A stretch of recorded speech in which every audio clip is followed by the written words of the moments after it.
Nagluluksa nga sina Lovie Po at pati na rin ang singer and songwriter na si OG Diaz sa pagpanaw ng kanilang manager na si Leo Dominguez. Sa naging update pa ng bandera, sinabi nilang OG Alcacid or Ogie Alcacid, wasak ang puso sa pagpanaw ng talent manager na si Leo Dominguez. You were a friend, a real brother for almost 34 years.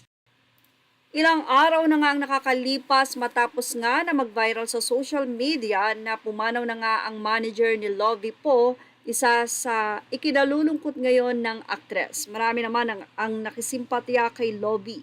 Samantala, sa Instagram naman ni Manay Lolit Solis ay hindi nito mapigilan na ibahagi ang nalaman niya sa tunay na dahilan ng pagpanaw ng nasabing talent manager.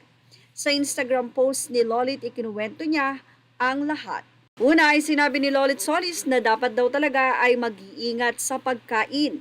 Hindi pwedeng kakain ka na lang basta-basta. Ayon pa kay Lolit, simula nga daw ngayon ay mag-iingat na siya. Para pa naman daw siyang PG, pabiro pang sinabi ng talent manager. Ano nga ba ang tinutukoy na dahilan ng pagpanaw ni Leo Dominguez ng talent manager din na si Manay Lolit Solis? Narito po ang kanyang buong kwento. Salve, hindi ako makaget over sa pagkamatay ng manager ni Lovie Po na si Leo Dominguez.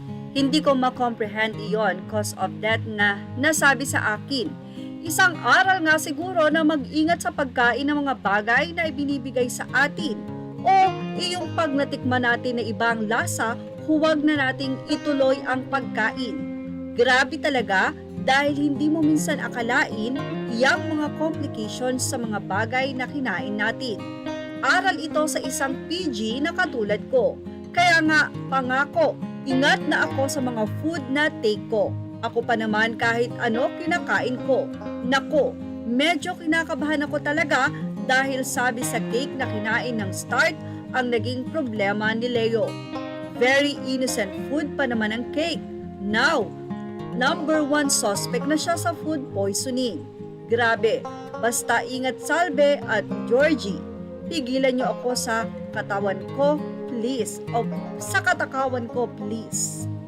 Samantala, marami nga ang nagulat na dahil sa cake, ang di umano'y umpisa ng pagkakaroon ng komplikasyon at nauwi nga sa pagpanaw ang talent manager na si Leo Dominguez. Pasensya na po kayo sa ginamit nating picture. Ito'y para maiwasan na rin ang mga nagtitinda ng cake na baka mamaya ang magamit natin, hindi naman talaga ganun ang itsura ng cake. But anyway, para lang po maibahagi natin na ayon nga po sa balita na nakalap ni Manay Lolit Solis, ay nag-start nga ito sa pagkain ng cake ng talent manager. Well, kaya naman po sa lahat, mag-ingat po tayo sa ating pagkain. Dapat ay laging manalangin. Yan po ang ating Showbiz Snap Update. Images are all credit to the rightful owners and thank you for watching Showbiz Snap.